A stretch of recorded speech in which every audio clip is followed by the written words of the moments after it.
ये बात तो आप तमाम लोग जानते हैं कि इंसान एक मुद्दत से मुख्तलिफ जानवरों, मुख्तलिफ परिंदों की स्पीशीज के ऊपर तहकीक करता चला रहा है। इंसान परिंदों और जानवरों की इन स्पीशीज के मुख्तलिफ पैटर्न्स को, इनके रहने सहने को, किस तरह से शिकार करते हैं, मुख्तलिफ चीजों के ऊपर वर्कआउट कर रहा है। नित नई स्पीशीज को ढूंढने की क्यूरियोसिटी इंसान के अंदर जूं की तूं मौजूद है। अब इन जानवरों और परिंदों से मुतल्लिक एक बात जो इंसान को हमेशा से हैरान करती आई है, वो है इनके मुख्तलिफ अजीबो गरीब किस्म के पैटर्न्स। इनकी ऐसी अजीबो गरीब हरकतें जिनकी पहले तो समझ ही नहीं आती कि ये आखिर में हो क्या रहा है। अब जानवरों की इन अजीबो गरीब हरकतों को अगर इनकी काबिलियत कहा जाए या इनका टैलेंट कहा जाए तो ये बात भी गलत नहीं होगी। हमारी आज की ये वीडियो इन्हीं जानवरों, रेप्टाइल्स, इंसेक्ट्स, परिंदों के अजीबो गरीब टैलेंट्स के ऊपर, बिहेवियर्स के ऊपर बेस करती है। वो टैलेंट्स, वो बिहेवियर्स जिन्होंने इंसानों को एक लंबे अरसे तक हैरान परेशान किए रखा। तो आइए शुरू करते हैं आज की ये बेहद इंटरेस्टिंग वीडियो, लेकिन उससे पहले चैनल को सब्सक्राइब जरूर कर लें और साथ बने हुए बेल के आइकन को लाजमन प्रेस कर दें।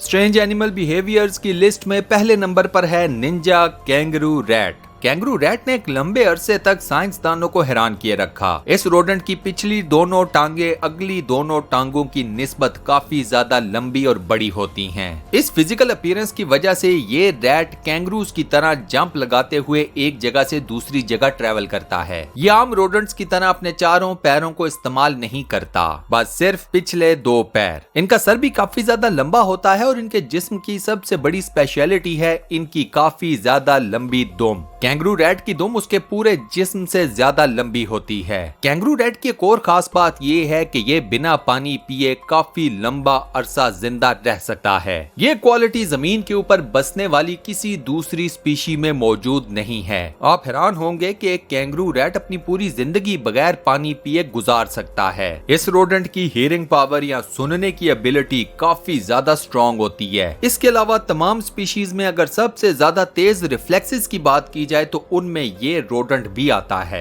इस रोडेंट के रिफ्लेक्सेस इतने ज्यादा फास्ट हैं, इतने ज्यादा तेज हैं कि आपको इस तरह की कोई दूसरी मिसाल नहीं मिलती। एक कैंगरू रैट जमीन से 6 से 9 फुट की ऊंची छलांग लगा सकता है। इसके अलावा छलांग के दौरान ये रैट फिजा में अपनी डायरेक्शन, अपनी सिमत भी चेंज कर सकता है। अपनी इससे खास क्वालिटी की वजह से इसको निंजा रैट भी कहा जाता है। यूनिवर्सिटी ऑफ कैलिफोर्निया ने इन रोडेंट्स के ऊपर एक तहकीक की, special high speed high resolution camera लगाकर। इन कैमरास ने कैप्चर किया कि इस एक रोडेंट के रिफ्लेक्सेस कितने ज्यादा तेज हैं। कैंगरू रैट आमतौर पर रेतीली या पथरीली या खुश्क जगहों के ऊपर रहता है। अब ऐसी जगहों के ऊपर जहरीले सांप भी पाए जाते हैं। ये रोडेंट अपने फास्ट रिफ्लेक्सेस, अपनी स्पेशल किस्म की जंप और दौरान जंप अपनी डायरेक्शन चेंज करने की एबिलिटी की वजह से एक वाइपर स्नेक को भी शिकस्त दे सकता है। इनफैक्ट ये बात ऑन रिकॉर्ड है कि एक निंजा रैट एक वाइपर स्नेक को 70 मिली सेकेंड्स के अंदर शिकस्त दे सकता है।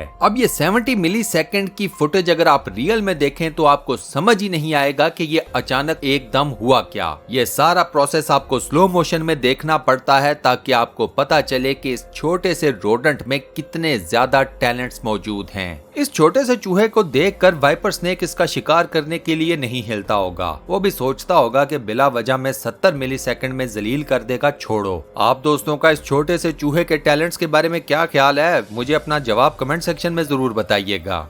नंबर 2 पर है ब्लिस्टर बीटल। इंसेक्ट्स की दुनिया में इस कीड़े का धोखा सबसे ज्यादा मशहूर है। धोखाधही का ये प्रोसेस शुरू होता है जब एक मादा बीटल रेत को खोदकर उसके अंदर अंडे देती है। 6 हफ्तों बाद इन अंडों में से लार्वा बाहर निकलना शुरू करते हैं। अब इनको जिंदा रहने के लिए खुराक चाहिए होती है, जबकि इनके इर्द गिर्द चारों तरफ होती है रेत। जिंदा रहने के लिए इन्हें खुराक की जरूरत होती है और जहां पर ये पैदा होते हैं वहां पर खुराक नाम की कोई चीज नहीं होती। यहाँ पर सामने आता है इन लार्वास का टीम वर्क। ये लार्वास घास के ऊपर चढ़ना शुरू करते हैं और घास की टिप के ऊपर जाकर एक दूसरे के साथ एडअप होना शुरू हो जाते हैं। घास की टिप के ऊपर जाकर ये गुच्छे जैसी शक्ल बना लेते हैं। इसके बाद ये वेट करते हैं कि कोई आए और इन्हें यहाँ से लेकर जाए। इन लार्वास को यहाँ से ट्रेवल करवाते हैं नर हनी बीज। होता यूं है कि लार्वास के इस गुच्छे की सबसे आउटर लेयर के ऊपर जो लार्वास मौजूद होते हैं वो एक फेरोमोन एक्सक्रीट करते हैं, अपनी बॉडी से निकालते हैं। ये फेरोमोन एग्जैक्टली उस टाइप का फेरोमोन होता है जो कि एक फीमेल हनी बी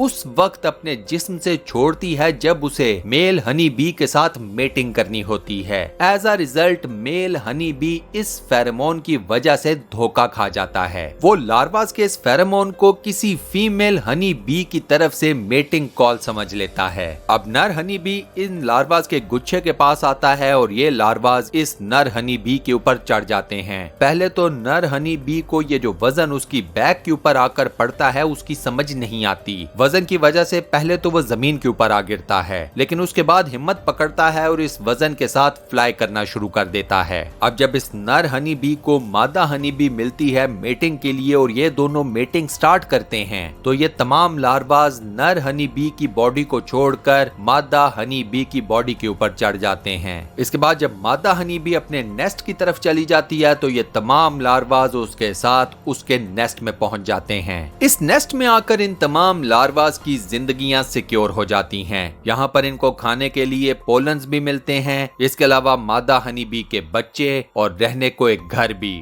नंबर 3 पर है spiny tailed lizard scorpion. Spiny tailed lizard आपको मिलती है पाकिस्तान करता है या डंग मारता है। ये वो प्रोटेक्शन है जो स्पाइनी लिजर्ड सर्च आउट करती रहती है। नंबर 4 पर है ड्रंकी। बंदरों के अंदर एक इंसानों वाली आदत ये मौजूद है कि ये अपनी मर्जी से नशा करना जानते हैं। बंदरों के अंदर नशा करने का अगर किसी को आदी कहा जाए तो वो है वर्वेट मंकीज। बंदरों की ये किस्म कैरेबियंस के जजायर में पाई जाती है। कैरेबियन के अंदर आपको ये बंदर अक्सर व बेशतर शराब का नशा करता हुआ नजर आएगा। जी हाँ, ये शराब पीने का आदी है। साइंसदानों ने इन बंदरों के ऊपर काफी ज्यादा रिसर्च किया। उसकी वजह यह है कि इन बंदरों और इंसानों में कई चीजें मुश्तरक हैं, कॉमन हैं। मसलन हाई ब्लड प्रेशर का मसला, टेंशन, एंजाइटी, इनका सोशल बिहेवियर और ऑन टॉप शराब पीने की आदत। ये बंदर ज्यादातर उस वक्त टूरिस्ट की शराब चोरी करते हैं जब वो सो रहे होते हैं। अब ऑब्वियस सी बात है, जब ये शराब पीते हैं तो इनके ऊपर शराब उसी तरह असर करती है जिस तरह एक काम इंसान के ऊपर करती है। जी हाँ, ये शराब पीकर टुन हो जाते हैं। मजे की बात यह है कि इन बंदरों के पीने का अंदाज, इनके पीने की कैपेसिटी भी इंसानों से मिलती जुलती है। इन बंदरों के ऊपर की जाने वाली एक रिसर्च ये बताती है कि कुछ बंदरों को शराब जूस के साथ पीने में मजा आता है, कुछ को पानी के साथ और कुछ तो सीधी नीट पी जाते हैं। हाँ, कुछ मेरे जैसे भी होते हैं कि जो शराब से दूर भागते हैं। शराब पीने के बाद ये भी इंसानों की तरह गुलगपाड़ा करते हैं, लड़ाई झगड़े करते हैं और ये भी शराब छोड़ने को बिल्कुल तैयार नहीं है। नंबर 5 पर है डीप सी एंगलर फिश। ये मछली डीप सी में पाई जाती है, वो जगह जहां पर समुंदर की रोशनी नहीं पड़ती और आपको एक तारीकी देखने को मिलती है। मछलियों की दुनिया में ये मछली चंद एक बदसूरत तरीन मछलियों में से एक है। एंगलर फिश की शक्लो सूरत फिराना मछली से काफी ज्यादा मिलती जुलती है। इस मछली के सर के ऊपर एक खास किस्म की लाइट मौजूद होती है। 1930 तक इस एक मछली ने साइंसदानों को काफी ज्यादा हैरान परेशान किए रखा। उसकी वजह यह है कि जब भी इस मछली को पकड़ा गया, इसका सिर्फ और सिर्फ फीमेल वर्जन ही साइंसदानों के सामने आया। एक लंबे अरसे तक साइंसदानों को यह बात नहीं पता चल सकी कि एंगलर मछली का मेल वर्जन कहां पर होता है। बाद में रिसर्च से यह पता चला कि एंगलर मछली का मेल फीमेल की बॉडी के साथ ही मौजूद होता है। एंगलर मछली का मेल वर्जन साइज में फीमेल वर्जन से 7 गुना ज्यादा छोटा होता है। मेटिंग सीजन में ये मेल वर्जन फीमेल की बॉडी के साथ जाकर अपने आप को अटैच कर लेता है। With the passage of time male angler fish female angler fish की बॉडी का पार्ट बन जाती है। ये मेल फीमेल के खून के ऊपर ही जिंदा रहता है। इस फ्यूजन की वजह से मेल को फीमेल एंगलर फिश की बॉडी का एक पार्ट समझ लिया जाता था। 2018 में ऐसी फुटेजेस सामने आई कि जिन्होंने मेल एंगलर फिश और फीमेल एंगलर फिश की मेटिंग के दौरान होने वाले सारे प्रोसेस को क्लियर कर दिया।